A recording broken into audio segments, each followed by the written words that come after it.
في نفس الوقت اللي يغيب عن شاشتنا ما يحدث في التحرير. يعني برضو أوضح هذه النقطة ولك أن تكمل سيدي الفاضل. يعني عندما ذهبت كاميرات التلفزيون المصري إلى ميدان التحرير في هذا اليوم، يوم الجمعة، تم التعامل معها بعنف وتم تكسيرها من قبل المتظاهرين لما بيعرفوا أن هي كاميرا التلفزيون المصري. جميل. وبعد الجمعة السبت. أيوه يعني أنا عارف. أقصد أقول لماذا لم تذهب كاميراتنا؟ لماذا لم تذع كاميراتنا من هناك؟ نعم. لماذا لم يكن التلفزيون المصري هو مصدر معلوماتنا؟ لماذا ألجأتمونا إلى الجزيرة؟ وألجأتمونا إلى العربية؟ وألجأتمونا إلى CNN؟ نعم. ليه؟ ناهيك بقى عن اللي حصل، وده الطمة الكبرى يوم المظاهرة المليونية.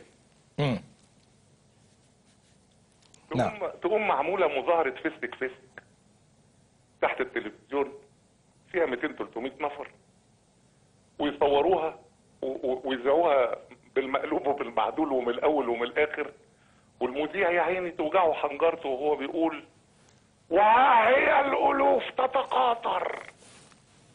يا اخي عيب، يا اخي اختشوا.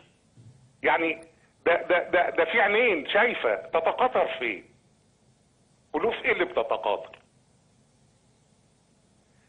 زي طيب خلصنا من موضوع المظاهره الخايبه المدفوعه الاجر. طب في مقابلها ما تروحوا هناك، ما تورونا ال 2-3 مليون اللي هناك، خصوصا وانها كانت مظاهره سلميه محترمه حضاريه. نعم. مشرفه جدا جدا جدا للشعب المصري. نعم. برضو اختفى دور التلفزيون برضو للاسف. طبعا ناهيك عن الاذاعه عم احمد ضم كل القنوات. المظاهره مظاهره شبابيه، تقوم الاذاعه قافله اذاعه الشباب والرياضه، بدل ما تبعت العيال هناك. العيال النحل بتاع الشباب والرياضه اللي كان المفروض يكون موجود هناك وبيقدم ريبورتاجات من هناك، تتقفل اذاعه الشباب والرياضه وتقدم لنا ما شربتش من نيلها مع البرنامج العام، مع الوحيده المفتوحه مستقله صوت العرب. وكانما صوت العرب دي ما بيتكلمش الشعب المصري، بيتكلم حد تاني، والباقيين هم اللي بيكلموا الشعب المصري. جينا وصلنا لبعد كده واصبح التلفزيون محور اشاعات على العيال وعلى ما يحدث هناك. بتحصل قطيعه تدريجيه بين ما يحدث هناك، بين نبض الولاد هناك وبين التلفزيون. اخرها امبارح لا خيول ولا جمال. نعم يا اخويا، امال الناس شافت ايه؟ فيلة؟ شفنا اسود يمكن؟ مين اللي قال لكم ان مفيش خيول ومفيش جمال؟ جات لكم منين دي؟ نعم. هذه الاخبار تخلي المواطن المصري يشك تماما في مصداقيه التلفزيون بتاعه، اللي هو مش بتاع حد. نعم. المفروض يكون بتاعه، المفروض يكون مصدري الاول للمعلومات. نعم. ارجو يعني انا شايف ان مبادره الاستاذ عبد اللطيف ان يسمح لي بكل هذه الساعه الصبر ان انا اقول اللي انا عاوزه. ارجو انه ده يكون تغير في الاخلاق المهنيه للاعلام المصري. ارجو ان يكون هذا تغيرا. بس واضح يا استاذ عمار انك حريص على الاعلام المصري. طبعا يا نهار اسود يا احمد. نعم. وانا عندي غيركم يا ابني؟ نعم. هو انا قلبي ما بياكلنيش على الاعلام المصري؟ نعم. ازاي يعني؟ وانا جاي منين؟ من غزه ولا من تركيا؟ نعم. لا طبعا حريص على الاعلام المصري، وطبعا نفسي انه تلفزيوننا يبقى سيد الكل، وانه اذاعتنا تبقى ست الكل، وانه شاشتنا تبقى هي الشاشه اللي عين الشعب المصري ما بتترفعش من عليها، وانه قلبه يبقى مصدقها. نعم. انا يعني انا مبسوط قوي اني قلت ده عندكم، الحقيقه مرتاح. ونحن نتقبله بصدر رحب، وسنحاول جاهدين ان نصل الى هذه الصوره قريبا ان شاء الله في ظل ما هو متاح امامنا. وجاءنا الان من القوات المسلحه التاكيد بانها كانت تتلقى البلاغات اولا باول.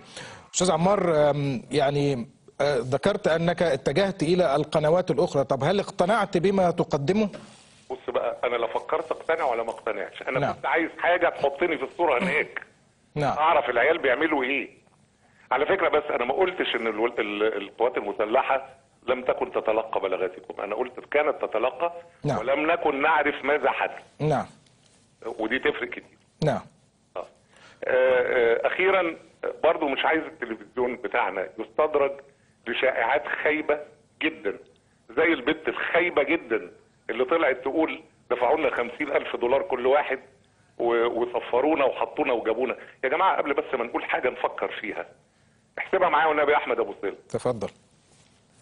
انت دلوقتي بتدفع $50,000 للنفر اللي رايح يتعلم قياده الجماهير واثارتها.